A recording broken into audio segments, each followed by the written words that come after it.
യാത്രകൾ ഉള്ളെറിഞ്ഞ് എന്ന ചർച്ച ഇവിടെ തുടങ്ങുകയാണ്. മനോരമ ഓൺലൈൻ്റെ എഡിറ്റോറിയൽ ചീഫായിട്ടുള്ള ശ്രീ സന്തോഷ് ജോർജ് ജേക്കബ്, അദ്ദേഹം ഒരു മോട്ടോറിംഗ് ജേർണലിസ്റ്റാണ്. അദ്ദേഹം ഓട്ടോമൊബൈൽ രംഗത്തും അതുപോലെ തന്നെ വെബ് കണ്ടന്റ് ക്രിയേഷൻ രംഗത്തുമൊക്കെ മനോരമയുടെ ആദ്യത്തെ വെബ്സൈറ്റ് മുതൽ അദ്ദേഹത്തിൻ്റെ കൈമുദ്ര പതിച്ചിട്ടുണ്ട്. അതുപോലെ ഇന്ത്യയിലെ ആദ്യത്തെ തന്നെ ഒരു ഓട്ടോമൊബൈൽ കോളം തുടങ്ങിയത് അദ്ദേഹമാണ്. ഫാസ്റ്റ് ട്രാക്ക്, ഇന്നും ഏറ്റവും അധികം പേർ വായിക്കുന്ന മനോരമ ഫാസ്റ്റ് ട്രാക്ക് എന്ന കോളത്തിൻ്റെ സൃഷ്ടാവ് അദ്ദേഹമാണ്. ശ്രീ സന്തോഷ് നമ്മോട് സംസാരിക്കും. നമസ്കാരം. ബോബി സൂചിപ്പിച്ചതുപോലെ ഒരു പത്രപ്രവർത്തകൻ്റെ കണ്ണിലൂടെ എങ്ങനെ ലോകം കാണുന്നു എന്നുള്ളതാണ് എൻ്റെ എഴുത്തുകളെ വ്യത്യസ്തമാക്കുന്നത് എന്ന് ഞാൻ വിശ്വസിക്കുന്നു.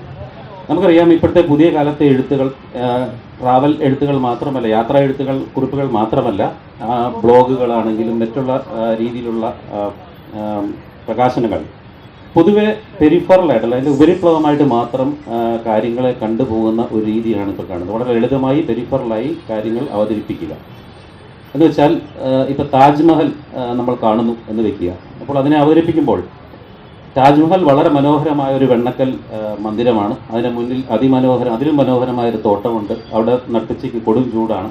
അവിടെ ചെരുപ്പിടാതെ നടക്കാൻ ബുദ്ധിമുട്ടാണ്. അതിന് മുമ്പിലൊരു ബെഞ്ചുണ്ട്. ആ ബെഞ്ചിലിരുന്ന് താജ്മഹൽ ബാക്ക്ഡ്രോപ്പാക്കി നമുക്ക് ചിത്രങ്ങളെടുക്കാം എന്നിങ്ങനെയുള്ള കാര്യങ്ങളാണ് കൂടുതൽ പറഞ്ഞു പോകുന്നത്. പക്ഷേ ഈ താജ്മഹൽ എന്താണെന്നോ, അതെന്തുകൊണ്ട് അവിടെ സ്ഥാപിക്കപ്പെട്ടുവെന്നോ, അതിൻ്റെ പിന്നിലൊരു വലിയ പ്രണയകാവ്യം, ഒരു പ്രണയ കഥയുണ്ടെന്നോ ഒക്കെ വിസ്മരിക്കപ്പെടുകയാണ്. അത് ആവശ്യമില്ല എന്ന ഒരു തോന്നലാണ്. ഒരുപക്ഷെ പുതിയ രീതിയിലുള്ള വായനയില്ല, അതിനാവശ്യമില്ലായിരിക്കും. പക്ഷേ ഒരു പത്രപ്രവർത്തകൻ അതിനെ കാണുമ്പോൾ എപ്പോഴും അതിന് വേറൊരു രീതിയിലാണ് കാണുക. അതായത് താജ്മഹൽ എത്രയോ നൂറ്റാണ്ടുകളായിട്ട് അവിടെ നിലകൊള്ളുന്നു. അതിനെക്കുറിച്ച് എത്രയോ ലേഖനങ്ങൾ, എത്രയോ പ്രസിദ്ധീകരണങ്ങൾ, എത്രയോ വീഡിയോകൾ ലോകത്തെല്ലാം വന്നിട്ടുണ്ട്.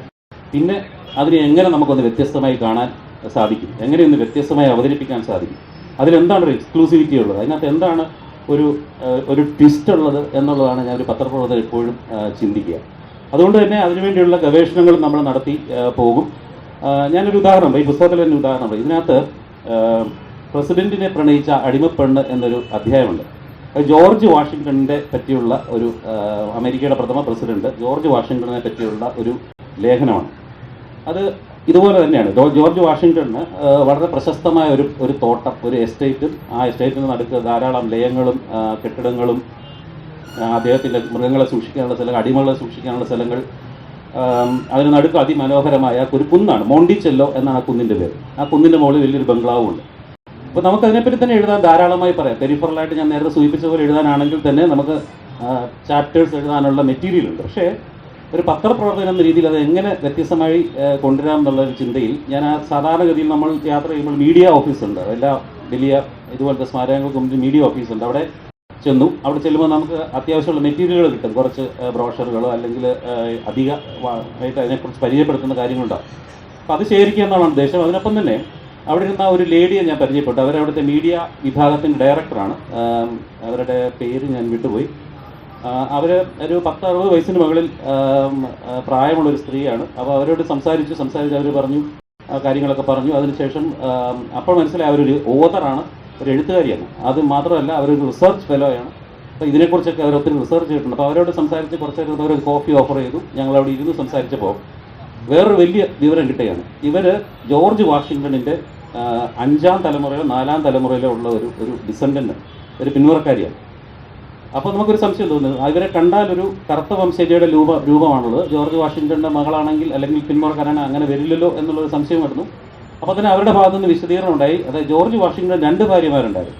ഒരു വെളുത്ത വർഗ്ഗക്കാരിയായ മാർത്ത എന്ന് പറഞ്ഞൊരു ഭാര്യയും, ഒപ്പം തന്നെ ഒരു കറുത്ത വംശജയായ ഒരു അടിമ ഭാര്യയുണ്ടായിരുന്നു. അവരുടെ പേര് സാലി ഹെമ്മിങ്സ് എന്നാണ്.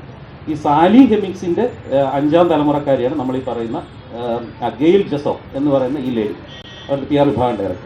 അപ്പോൾ അവിടെ ഒരു ട്വിസ്റ്റായി. അപ്പോൾ നമ്മൾ അതിലേക്ക് അന്വേഷിച്ച് പോവുകയാണ്, ആരാണ് ഈ സാലി ഹെമ്മിങ്സ്. അപ്പോൾ നമുക്ക് മനസ്സിലാകും, ഈ സാലി ഹെമ്മിങ്സും ജോർജ് വാഷിങ്ടണിൻ്റെ ഭാര്യയായ മാർത്തയും ഹാഫ് സിസ്റ്റേഴ്സാണ്. എന്ന് പറഞ്ഞാൽ മാർത്തയുടെ പിതാവും സാലി ഹെമ്മിങ്സിൻ്റെ പിതാവും ഒരാളാണ്. പക്ഷേ ഒന്നൊരു അടിമ സ്ത്രീയിലും മറ്റേതൊരു വെളുത്ത വംശജയിലും ഉണ്ടായ മക്കളാണ്. ജോർജ് വാഷിങ്ടൺ മാർത്തയുടെ 2ാം വിവാഹമാണ് ജോർജ് വാഷിങ്ടൺ. 2 കുട്ടികളുമായിട്ടാണ് അവർ വരുന്നത്. അപ്പോൾ തന്നെ ഈ സാലി ഹെമ്മിങ്സും ആ കൂട്ടത്തിൽ വന്നു. വളരെ ചെറിയൊരു കുട്ടിയായിട്ട് 13 വയസ്സോ 14 വയസ്സുള്ള ഒരു കുട്ടിയായിട്ട് വരുന്നു. ഒരു ഹൗസ് സ്ലേവ്സ് എന്ന് പറയും. നമ്മൾ വീട്ടിനുള്ളിൽ ഹൗസ് കീപ്പിംഗ് അല്ലെങ്കിൽ വീട്ടിൽ ഭക്ഷണം പാകം ചെയ്യുക, കുട്ടികളെ നോക്കുക, അങ്ങനത്തെ പണികൾ ഏൽപ്പിക്കുന്ന ഒരു അടിമയായിരുന്നു. ഇവരിവിടെ വരികയും പതുക്കെ ജോർജ് വാഷിങ്ടണിൽ പരിചയപ്പെടുന്നു. അതൊരു പ്രണയമായി മാറുന്നു. ആ പ്രണയത്തിൻ്റെ പരിപൂർണതയിൽ ഇവർ ജോർജ് വാഷിങ്ടണോട് ചോദിക്കുന്നു, എനിക്ക് സ്വാതന്ത്ര്യം തരുമോ, ഞാൻ അടിമയാണല്ലോ, എനിക്ക് സ്വാതന്ത്ര്യം തരുമോ എന്ന് ചോദിക്കുന്നു. അപ്പോൾ അദ്ദേഹം പറയുന്നു, അത് നടപ്പില്ല, കാരണം ഇത് ഈ രാജ്യത്തെ നിയമം എനിക്ക് തെറ്റിക്കാൻ പറ്റില്ല. അത്ര കരുത്തനായ പ്രസിഡന്റാണ്, എന്നിൽ പോലും തെറ്റിക്കാൻ പറ്റില്ല. മാത്രമല്ല സോഷ്യലി വളരെ സമൂഹത്തിൽ വലിയ പ്രശ്നങ്ങളുണ്ടാക്കും എന്ന് പറഞ്ഞു. പക്ഷേ അതിനൊരു പരിഹാരം അദ്ദേഹം നിർദ്ദേശിച്ചു. ഒരു ഔദ്യോഗിക യാത്രയ്ക്കായിട്ട് നമുക്ക് പാരീസിൽ പോകാം, പാരീസിൽ വെച്ച് നിനക്ക് ഞാൻ സ്വാതന്ത്ര്യം തരാം, കാരണം പാരീസിൽ നിന്ന് അടിമകൾ സ്വതന്ത്രമായി ജീവിക്കുന്നുണ്ട്, അവർക്ക് അവിടെ സ്വാതന്ത്ര്യം അനുവദിച്ചിട്ടുണ്ട്. പക്ഷേ സാലി ഹെമ്മിങ്സ് പറയുന്നു, അത് വേണ്ട, ഒരു അടിമയായി അങ്ങയുടെ കൂടെ മരണം വരെ ജീവിക്കാനാണ് ഞാൻ ഇഷ്ടപ്പെടുന്നത്. അപ്പോൾ വലിയൊരു കഥയെ. അപ്പോൾ അതാണ് ഇത്രയും നാളുമായിട്ട് എല്ലാവരും ഇത്ര നാളുകളായിട്ട് എല്ലാവരും എഴുതിയ ഈ പറയുന്ന ഈ കൊട്ടാരത്തെ പറ്റിയുള്ള കഥകളും നമ്മൾ എഴുതുന്ന കഥയും തമ്മിലുള്ള വ്യത്യാസം. അപ്പം അങ്ങനെ ഒന്ന് രണ്ട് ഉദാഹരണങ്ങൾ ഈ പുസ്തകത്തിലുണ്ട്. വേറൊന്ന് മിസോറി സിറ്റിക്ക് മലയാളം അറിയാം എന്ന് പറഞ്ഞൊരു ലേഖനമുണ്ട്. അത് ശരിക്കും ഹ്യൂസ്റ്റണിലെ ഒരു സിറ്റിയാണ് മിസോറി, അവിടുത്തെ മേയർ ഒരു മലയാളിയാണ്. അപ്പോൾ നമ്മൾ ആ ഒരു ട്വിസ്റ്റിലേക്ക് അദ്ദേഹത്തെ പോയി കാണുകയും അദ്ദേഹം ചെയ്തിരിക്കുന്ന കാര്യങ്ങളിലേക്കും കൊണ്ടുവരുന്നു. അല്ല, മിസോറി സിറ്റിയെ പറ്റി വെറുതെ എഴുതുകയല്ലേ, വെറുതെയുള്ള കാര്യങ്ങൾ നമ്മൾ പറയും, അതിന് പുറമെ ഒരു വാല്യൂ അഡീഷൻ ആയിട്ട് ഇതും കൂടെ വരുന്നു എന്നാണ് ഞാൻ ഉദ്ദേശിച്ചത്. പിന്നെ വേറൊന്ന് ഗാൽവെസ്റ്റൈൻ, അനന്തപുരിയുടെ സഹോദരി, അനന്തപുരിയുടെ സിസ്റ്റർ സിറ്റിയാണ്, യുനെസ്കോയുടെ ഏതോ പ്രൊജക്ട് അനുസരിച്ച് അത് ഹ്യൂസ്റ്റണിൽ തന്നെയുള്ള വേറൊരു നഗരമാണ്. അപ്പം അങ്ങനെ വാല്യൂ അഡീഷൻ കൊടുക്കണം എന്നുള്ള ഒരു വിചാരത്തോടു കൂടിയാണ് ഞങ്ങൾ പത്രപ്രവർത്തനം എഴുതാറ്. അങ്ങനെയാണ് എഴുതേണ്ടതെന്നാണ് ഞാൻ വിശ്വസിക്കുന്നത്. ഇത്രയും ഞാൻ അപൂർവമായി പറയുന്നു. നമസ്കാരം.